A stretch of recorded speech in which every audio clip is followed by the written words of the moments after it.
Second paper है वो पूरा कंप्लीट हो जाएगा। सेकंड पेपर के लिए आपको अलग से ज्यादा कुछ पढ़ने की जरूरत नहीं है, तो आपके पास में जो सबसे आपका जो रामबाण है, ये 50 पेज के नोट्स हैं, इनसे काम चल जाए। सभी को नमस्कार। देखिए, अगर आपका ज्योग्राफी ऑप्शनल है तो ये वीडियो आपके लिए बहुत बेहतर है। और अगर आपका ज्योग्राफी ऑप्शनल नहीं है, कोई दूसरा है, लेकिन आप चाहते हो कि आप ज्योग्राफी या किसी और ऑप्शनल को ढूंढ रहे हो, तो आप भी इस वीडियो को देख सकते हो, क्योंकि ये आपके लिए काफ़ी हेल्पफुल रहेगा। और मैं आपको ये भी बता दूं कि मैं इस विषय पर ना काफ़ी समय से वीडियो बनाना चाह रहा था, लेकिन मेरा ये मानना है कि पहले मैं खुद इस विषय को गहराई से समझूं, इस विषय के बारे में जान लूं, क्या क्या एक्सपीरियंस रहे और कितना कितना मतलब कि एडवांटेज हैं, क्या क्या डिसएडवांटेज हैं, वो सारी बातें मैं समझ लूं। उसके बाद में ही मैं आपको कुछ टिप्स दूं। पहले नहीं देना चाहता था, तो मैंने इस विषय को पढ़ा, इसको जाना, और अब मैं इसके बाद में आपको जो है इस वीडियो के माध्यम से बहुत ज़्यादा डिटेल में बता दूंगा आपको क्या क्या पढ़ना होगा, कहाँ से क्या कवर करना होगा, सब कुछ। ठीक है ना। अब सबसे पहले तो ये मेरे नोट्स हैं, जो मेरे इस विषय के हैं। ये इन नोट्स में जितना लिख रखा है ना, वो आपको कोई बुक्स में नहीं मिलेगा। ठीक है ना।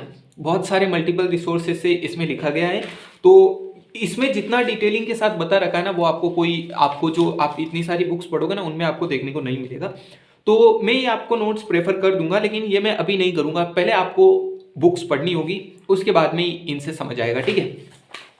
तो अब देखो, सबसे पहले आपको क्या करना है, आपको अगर आपका ज्योग्राफी ऑप्शनल है तो आपके लिए कंपलसरी क्वेश्चन होता है मैप बेस का। ठीक है ना, मैपिंग का। तो उसके लिए आप इस तरीके से मैप अपने पास में निकाल के रखो। ठीक है, एकदम ब्लैंक मैप, जिसमें स्टेट की जो बॉर्डर लाइन है वो नहीं होनी चाहिए। ठीक है ना। यूपीएससी ये नहीं देती है एग्जाम में, ये यूपीएससी का ऑफिशियल जो है ना क्वेश्चन पेपर है, आपका सेकेंड पेपर, वहां से मैंने ये प्रिंट निकलवाए हैं। ठीक है। इनमें हमें 10 एंट्रीज दी जाती हैं। उन एंट्रीज के बारे में हमें कुछ शब्द लिखने होते हैं, यानी कि 30 शब्द नॉर्मली लिखने होते हैं, और उस एंट्री को मैप में नोट करना होता है। ये एंट्रीज कैसे नोट की जाती हैं, ये भी अगर आप कहेंगे तो मैं बता दूंगा, कमेंट कर देना। तो ये आपको बेहतर पता होना चाहिए। भारत के बारे में आपको काफी ज्यादा, ये भारत की होती है, वर्ल्ड के बारे में नहीं पूछा जाता है, तो भारत के मैप को आपको समझना है। ठीक है। फिर अब हम लोग देखते हैं अपनी बुक लिस्ट के बारे में कि हमें क्या क्या पढ़ना होगा। अब देखो, सबसे पहले तो मैं ये कुछ बता देना चाहता हूँ कि ज्योग्राफी बाकी सब्जेक्ट जैसा नहीं है कि अगर आपने कुछ फैक्ट कर लिए तो वो हो जाएगा फैक्ट से। नहीं, ऐसा बिल्कुल नहीं है। ज्योग्राफी एक बहुत ही ज़्यादा कॉन्सेप्ट वाला विषय है, जिसमें आपको रटना कम और समझना ज़्यादा होगा। क्योंकि रटने लगे ना तो आपके बॉडी के ऐसे ऐसे तार खुलेंगे कि उन्हें वापस जोड़ना मुश्किल हो जाएगा। ठीक है ना। तो रटने की अगर आप सोचकर इस सब्जेक्ट को ले रहे हो तो किसी और सब्जेक्ट पर जा सकते हो। देखो, इस सब्जेक्ट में एक और बात यह है कि आपको करंट के साथ अपडेट लेना होगा। देखो, क्लाइमेट चेंज हो गया, हमारी फूड सिक्योरिटी हो गई, हमारी एनर्जी सिक्योरिटी हो गई, एनर्जी क्राइसिस हो गई, फूड क्राइसिस हो गई, इन सब के मुद्दे आज के विषय में समाचारों में कहीं ना कहीं हमें दिख ही जाते हैं। तो आपको इन सब विषयों पर ध्यान रखना होगा। ठीक है। फिर दूसरी बात कि ये विषय जो है करंट अफेयर्स से काफी ज्यादा जुड़ाव रखता है, जिसके चलते आपको योजना, कुरुक्षेत्र, डाउन टू अर्थ, ये सारी मैगजीन भी पढ़नी पड़ेंगी। ठीक है। अब इन मैगजीन्स को यूज कैसे करना है, देखो, इन मैगजीन्स को आपको लाइन बाय लाइन वैसे तो नहीं पढ़ने की जरूरत है, लेकिन 50 से 60 पेज की एक महीने की मैगजीन आती है, तो आराम से आप 1 घंटे में उसे पढ़ सकते हो।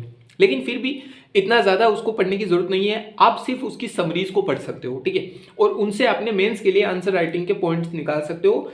एंड डायरेक्ट यूपीएससी के प्रीलिम्स में बहुत टाइम जो है ना क्वेश्चन पूछे जाते हैं डाउन टू अर्थ मैगजीन से। ठीक है।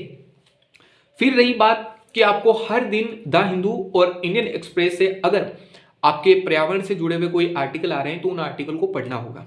अगर आप इंग्लिश में नहीं पढ़ सकते हो द हिंदू को, तो आप उसका हिंदी ट्रांसलेट करके उस एडिशन को पढ़ो। ठीक है ना। तो ये आपको डेली बेसिस पर करना होगा। साथ ही साथ आपको डेली बेसिस पर मानचित्र की प्रैक्टिस करनी होगी, चाहे वो वर्ल्ड की हो चाहे वो इंडिया की हो।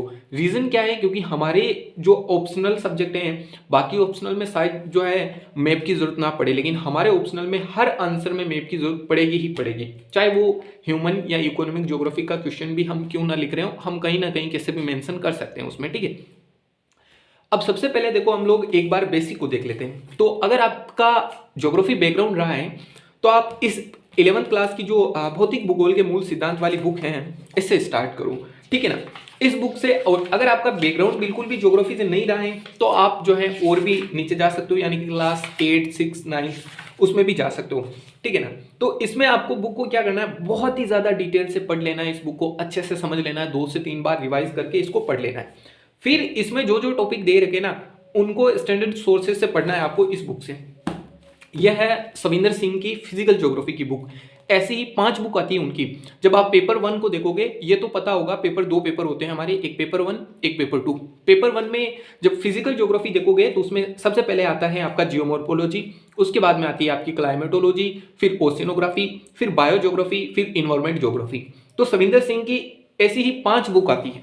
अब अगर आपके पास में समय है, क्योंकि क्वेश्चन डीप में पूछे जाते हैं, लेकिन आप अगर पिछले 10 सालों के एनालिसिस को देखोगे या 5 सालों के ट्रेंड को देखोगे तो फिजिकल ज्योग्राफी के क्वेश्चन पूछने की जो ट्रेंड है वो कम हुआ है, यानी कि फिजिकल ज्योग्राफी क्वेश्चन कम पूछे जा रहे हैं। इसकी बजाय ह्यूमन एंड इकोनॉमिक ज्योग्राफी से क्वेश्चन पूछे जा रहे हैं। ऐसा रीजन क्यों है, तो ये तो आप समझ गए होंगे कि हमारा विषय किन सब्जेक्ट से जुड़ा हुआ है, मैंने आपको पहले भी बताया था, ठीक है। फिर दूसरी बात, जब आप फिजिकल ज्योग्राफी में भी ट्रेंड को देखोगे तो कुछ थीम्स हैं जिनसे बार बार रिपीट हो रहे हैं क्वेश्चन, लाइक प्लेट टेक्टोनिक हो गया, कॉन्टिनेंटल ड्रिफ्ट थ्योरी हो गई, इरोजन साइकिल हो गया। जब आप क्लाइमेटोलॉजी में जाओगे तो आप नोटिस करोगे कि तापमान से क्वेश्चन पूछे जा रहे हैं, तापमान चेंजेस के क्वेश्चन, ग्लोबल वार्मिंग से क्वेश्चन पूछे जा रहे हैं, तो जलवायु से क्वेश्चन पूछे जा रहे हैं। तो ये जब आप देखोगे ना, आपको इसके लिए अपने क्वेश्चन पेपर को एनालिसिस करने होंगे पिछले 10 सालों के, उनको देखकर आपको अपनी थीम चूज करनी होगी कि आपको किन किन टॉपिक पर विशेष ध्यान देना है। जियोमॉर्फोलॉजी में इरोजन साइकिल बहुत बार पूछा जाता है, ठीक है। तो ये आप जब आप पढ़ोगे तो आपको पता चल ही जाएगा, ठीक है ना। तो इस बुक को आप एक बार पढ़ लीजिए। बाकी जब आपको चाहिए होगा ना, मतलब कि इस बुक के अलावा अगर कोई कंटेंट चाहिए होता है तो वो मैं आपको मेरे नोट से दे दूंगा। आप लोगों को मैं एक टेलीग्राम ग्रुप क्रिएट कर दूंगा, डिस्क्रिप्शन में लिंक दे दूंगा उसका। तो वैसे तो देखो, इनकी जो ओशिनोग्राफी की बुक होती है ना सविंदर सिंह जी की, वो कम से कम 500 पेजेस की आती है। तो अगर आपके पास समय है, पंचवर्षीय योजना बनाना है तो उसको पढ़ो, अदरवाइज ये 50 पेज के नोट्स हैं, इनसे काम चल जाएगा, क्योंकि इसमें उन सारी बुक का करेक्ट मैंने डाल रखा है, ठीक है। फिर दूसरी बात मैं जियोमॉर्फोलॉजी के भी दिखा लेता हूँ, ठीक है। तो ये अपने जियोमॉर्फोलॉजी के हैं, ठीक है। तो इनमें जियोमॉर्फोलॉजी से जुड़ी हुई सारी बातें हैं, ठीक है। तो ज़्यादा कुछ दिक्कत होगी नहीं आपको। इसी तरीके से हर एक खंड के मेरे पास में बनाए हुए हैं। तो ये अपना फिजिकल ज्योग्राफी हुआ। जब आप इंडिया की ज्योग्राफी, क्योंकि सेकेंड पेपर में जब आओगे तो आपको इंडियन ज्योग्राफी देखने को मिलेगा, उसके लिए आप ये बुक पढ़ सकते हो, ठीक है। DR खुल्लर की ए कॉम्प्रिहेंसिव ज्योग्राफी, ठीक है। तो ये कल्याणी पब्लिकेशन की आती हैं। जब आप इस बुक को देखोगे तो ये आपको काफी मोटी दिखेगी। मोटी इसीलिए है क्योंकि इस बुक से आपका जो सेकंड पेपर है वो पूरा कंप्लीट हो जाएगा। सेकंड पेपर के लिए आपको अलग से ज्यादा कुछ पढ़ने की जरूरत नहीं पड़ेगी, पूरा इससे हो जाएगा, ठीक है। तो इस बुक के लिए आपकी एक स्ट्रेटजी होनी चाहिए कि आप इस बुक को लाइन बाय लाइन सब कुछ कवर करने मत चलना, क्योंकि इतनी मोटी बुक है कि पूरे साल भर यही पढ़ते रह जाओगे, ठीक है ना। तो इसीलिए इस बुक को पढ़ने की भी एक सही रणनीति होती है। तो अगर आप लोग चाहोगे तो वो भी शेयर कर दूंगा मैं, ठीक है। इसके बाद में क्या करना है, तो सेकंड पेपर इससे हो जाएगा। सेकंड पेपर के लिए आपको अलग से कुछ भी पढ़ने की जरूरत नहीं होगी। अब वापस फर्स्ट पेपर की तरफ चलते हैं, ठीक है। देखो, जब फर्स्ट पेपर पर आते हो तो हमें जो फर्स्ट पार्ट होता है फिजिकल ज्योग्राफी का, सेकंड पार्ट होता है ह्यूमन एंड इकोनॉमिक ज्योग्राफी का। तो उसके लिए आप क्लास 12 की ये वाली बुक आती है, मानव भूगोल के मूल सिद्धांत। बहुत ही ज्यादा बेहतर बुक है ये। इसका जो अपडेटेड वर्जन होता है उसको लेकर आप पढ़ लीजिएगा, ठीक है। मेरे पास में तो ये बहुत पुरानी है, गवर्नमेंट स्कूल की है, ठीक है। तो आप लोग उसको पढ़ सकते हो, ठीक है ना। अब इसके बाद में आपको जो अदर इससे ऊपर वाली बुक होती है स्टैंडर्ड बुक, वो माजिद हुसैन सर की बुक आती है, उसके साथ आप जा सकते हो, काफी अच्छी है वो, ठीक है। फिर इसके बाद में आपके पास में अगर आपका ज्योग्राफी ऑप्शनल है तो आपके पास में जो सबसे आपका जो रामबाण है वो है आपकी एटलस। आपको मैप एंट्री अच्छे से आनी चाहिए, आप मैपिंग में बहुत ज्यादा एक्सपर्ट होने चाहिए। क्यों ऐसा क्यों कह रहा हूं, क्योंकि आपको इंडिया का मैप कम से कम 20 से 25 सेकंड में आप इंडिया का मैप बनाना सीख जाइए, ठीक है। और तकरीबन 20 से 25 या 30 सेकंड ले लीजिए, ज़्यादा से ज़्यादा 30 से 40 सेकंड में आप वर्ल्ड मैप बनाना सीख जाइए। अगर ऐसा करेंगे तो आपके लिए बहुत ज़्यादा बेनिफिट होगा, या आपको एग्जाम टाइम में पता चल जाएगा, ठीक है ना। तो देखो, इसमें आपको सब कुछ, मतलब कि आपको इंडिया मैप में तो एंट्रीज पता होनी चाहिए, हर एक एंट्री, क्योंकि मैंने बताया ना प्रीलिम्स में भी क्वेश्चन आते हैं और हमारे मेंस में जो जीएस ऑप्शनल का पेपर होगा उसमें भी क्वेश्चन पूछा जाएगा इससे, ठीक है। आपके पास में कम से कम 2 एटलस तो आप रखो, क्योंकि एक एटलस में जब आप सब कुछ देखोगे तो उसमें आप काफी कचरा कर दोगे। तो दूसरी एटलस में आप सिर्फ वो पॉइंट नोट करो जो आपको एग्जाम टाइम में रिवीजन करने हैं, या फिर वैसे तो एग्जाम टाइम में एटलस देखने की जरूरत नहीं पड़ेगी अगर अभी से सही ढंग से देखोगे तो, ठीक है। अब देखो, सेकंड पेपर में जो क्वेश्चन पूछा जाता है वो ज्यादातर करंट अफेयर्स बेसिस होता है, यानी कि करंट अफेयर्स में अगर कोई इंडिया की जो लोकेशन है कोई सिटीज की, तो वो अगर न्यूज में है तो उससे पूछ लिया जाता है। अब इसमें जरूर नहीं है कोई सिटी पूछी जाती है, कोई विमानपत्तन हो गया, या फिर कोई बंदरगाह हो गया, या फिर कोई लेक हो गई, कोई नेशनल पार्क हो गया, इन सब से क्वेश्चन पूछे जाते हैं। तो आप एक बार 10 सालों के क्वेश्चन पेपर देखोगे तो वहां से आपको पता चल जाएगा। अब इसके बाद में देखो, जब आप इसको फर्स्ट पेपर को देखते हो ना, तो फर्स्ट पेपर में बहुत सारे अलग अलग सेक्शन बने हुए, लाइक बस्ती भूगोल, जनसंख्या, तो इन पर भी अलग अलग बुक आती हैं।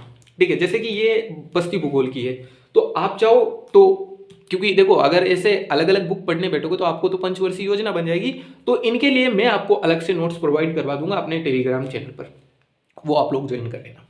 इसके बाद में मैंने करंट अफेयर्स के लिए पहले ही बता दिया था आपको कौन कौन सी मैगजीन पढ़नी होगी। इसके साथ ही अब मैं आपको कुछ बता देना चाहता हूँ कि जैसे कि यूट्यूब पर बहुत सारे चैनल्स हैं लाइक नेशनल ज्योग्राफी, इन चैनल से आप अपने छोटे छोटे कॉन्सेप्ट को समझो, जैसे कि इरोजन क्या होता है, वो उन पर दिखा रखा है, ठीक है ना, इरोजन साइकिल कैसे होता है, तो मतलब कि वो 3D एनिमेशन में विजुअलाइजेशन के तहत बहुत अच्छे से दिखाते हैं। तो वहां से क्या होगा ना, आपको विजुअलाइजेशन के तहत वो कॉन्सेप्ट तो आपके माइंड में आ जाएगा, और भाषा आप अपनी बुक से ले लो और उसके बाद में इसकी प्रैक्टिस करो। रिवीजन, देखो रिवीजन सबसे ज्यादा जरूरी है। ऑप्शनल में आपको बहुत ज्यादा सिलेबस कवर करना होता है, तो इसके लिए समय समय पर रिवीजन करना बेहद जरूरी है। अगर रिवीजन नहीं करोगे तो आज ये पढ़ोगे, कल वो पढ़ोगे, परसों भूल जाओगे क्या पढ़ा था।